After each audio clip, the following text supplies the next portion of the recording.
61e édition, 3e jour. Allez, on continue à vous parler des marques dont on parle le plus sur la Croisette et aujourd'hui d'une marque qui partait de très loin en termes d'image. Cette marque symbolisait à elle seule la mondialisation et la terrible Whirlpool et elle a réussi à devenir une des marques préférées des Français. Je vous le donne dans le mille, il s'agit de Coca-Cola.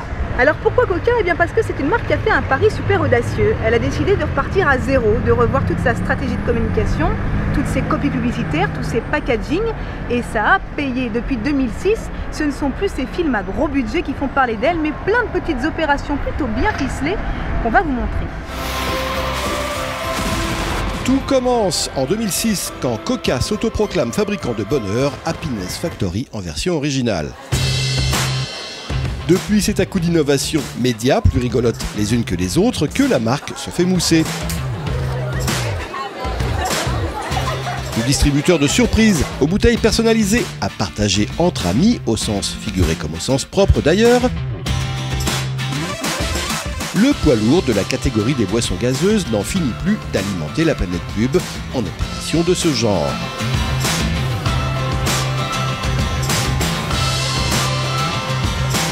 Fournisseur officiel de joie plus que de soda, la marque s'est également fait remarquer en installant ce dispositif en Inde et au Pakistan en 2013. Deux pays déchirés par un conflit qui n'en finit pas, mais surtout deux peuples réunis virtuellement autour d'une machine à faire la paix autour de quelques bulles.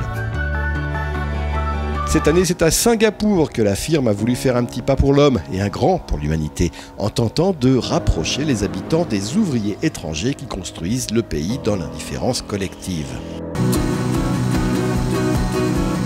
L'innovation oblige, ils l'ont fait en utilisant des drones, cette fois porteurs du breuvage, et d'un message de remerciement adressé par les citadins à ces travailleurs de l'ombre devenus ambassadeurs de Coca-Cola, à titre purement honorifique, bien sûr. Thank you for helping us build our buildings.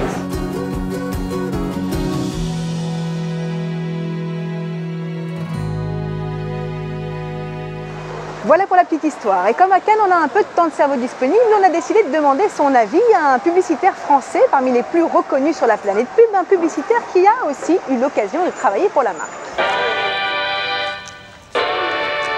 Coca-Cola a toujours été sur une démarche de partage et de bonheur. La différence, c'est qu'avant, il défendait cette idée de façon un petit peu mainstream, un peu impérialiste, et il nous vendait la société américaine qui se déployait dans le monde entier avec un côté un peu tout le monde il est beau, tout le monde il est gentil. Aujourd'hui, ils ont compris qu'il fallait être beaucoup plus local pour toucher les populations. Et ça marche.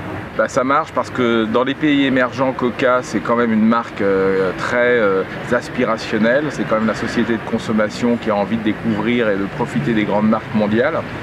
Par contre, dans les pays très développés, Coca marche bien sur du Coke Zéro, mais sur le Coke Red, c'est justement toute la difficulté de corriger cette image de marque qui justement participe peut-être trop à l'obésité. Donc ils ont des problématiques totalement différentes d'un pays à l'autre et il y a un rapport à la marque un peu d'amour-haine selon les pays. Coca, c'est un peu un éternel favori de la Croisette. Depuis que la marque est en compétition, ils ont déjà 120 lions à leur actif. Qu'est-ce qu'elle fait de mieux que les autres ? Coca-Cola, c'est d'abord une grande marque mondiale. Donc statistiquement, c'est assez logique que plusieurs pays s'en emparent, et que les créatifs du monde entier fassent des campagnes créatives. Donc il y ait plus de lions à Cannes sur Coca-Cola. Maintenant, c'est une marque aussi, comme je le disais, qui défend des valeurs de partage, de bonheur. Et ça, c'est très tendance depuis la crise financière, depuis les guerres, depuis le 11 septembre. Donc les valeurs de Coca rejoignent beaucoup les aspirations des gens aujourd'hui, ce qui fait que quand on se pose des questions, notamment de partage sur les réseaux sociaux ou de même d'activation, c'est la marque la plus légitime pour faire de la création. Voilà, c'est tout pour aujourd'hui. On se retrouve demain chez Instagram pour une petite exposition ludique.